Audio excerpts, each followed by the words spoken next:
Pour commencer, je veux évoquer les conséquences directes de la loi de juillet 2019 et de son décret d'application, donc de décembre 2019, qui a confié aux fédérations de nouvelles missions de service public. La gestion administrative des ACA, la gestion des notifications individuelles des plans de chasse grand gibier.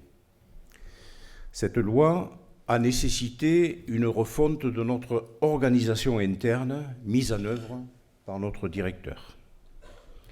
Parallèlement, nous avons dû nous accorder avec les services de la direction départementale des territoires et de la mer pour planifier le transfert de leurs archives vers la fédération. C'est ajouté donc à ces considérations administratives la période de pandémie qui nous a obligés à gérer, comme vous le savez, donc d'autres problèmes. Bref, depuis maintenant une année, le service tourne à plein régime avec Jérôme Blanic et Fanny Alfaré. Ils sont, vous le savez, donc à votre service et sont très disponibles et compétents. Cela représente annuellement un emploi et demi équivalent temps plein. Je le répète, nous assurons là des missions de service public. Nous devons appliquer, comme il se doit, les principes qui s'y rattachent, en l'occurrence l'égalité de traitement et la neutralité entre nos adhérents. Faire différemment, vous le savez, n'est pas dans mes principes et cela constituerait même une faute grave et un déni de responsabilité. D'ailleurs, en matière de responsabilité, je veux insister sur celles qui sont les vôtres, au titre de détenteur du droit de chasse. Sans faire offense à qui que ce soit, vous n'êtes pas président ou dirigeant du club bouddhiste local, du club de belote ou de tarot. J'insiste lourdement sur le fait que vous êtes lié à des règles strictes issues de lois, de décrets et d'arrêtés. À ce titre, comme moi, vous devez non seulement les appliquer, mais les faire appliquer. Je parlais tout à l'heure de turpitude, nous y sommes. Si la réglementation et les statuts étaient correctement appliqués, si les échéances en matière de retour de documents étaient respectées, si les informations transmises au travers de nos newsletters étaient régulièrement lues, que de quiproquos, d'incompréhensions et de litiges seraient évités. Que de temps perdu en palabres. Si j'ajoute à cela les obstacles au mode de chasse et l'ostracisme envers les chasseurs de petits gibiers, nous n'avons plus besoin de nos opposants pour jeter de l'huile sur le feu. Nous sommes nos meilleurs ennemis. Turpitude encore à ce jour, 8 structures ne sont pas encore à jour administrativement, et ce, malgré de nombreuses relances. Leurs dirigeants n'ont pas mesuré la portée de leurs responsabilités en cas d'incident, d'accident ou de simple contentieux administratif. Je l'ai dit lors des réunions de secteur, après une dernière injection par courrier, je demanderai leur mise sous tutelle à Monsieur le Préfet. Idem pour les plans de chasse.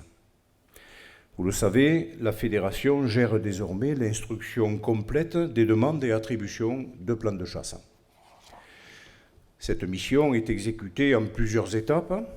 L'évaluation, bien sûr, des effectifs des espèces concernées, le traitement et l'analyse des demandes, la concertation avec les unités de gestion, la proposition mini-maxi, donc en conseil départemental de la chasse et de la faune sauvage, les propositions d'attribution à la commission spécialisée qui nous est imposée par la loi de 2019, Chambre d'agriculture, délégation régionale de la propriété forestière, Association départementale des communes forestières, Office national des forêts et la Fédération départementale des chasseurs. Et enfin, la prise de décision d'attribution donc individuelle.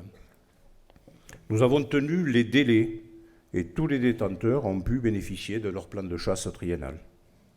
Ainsi, ce ne sont pas moins de 251 décisions d'attribution que nous avons délivrées.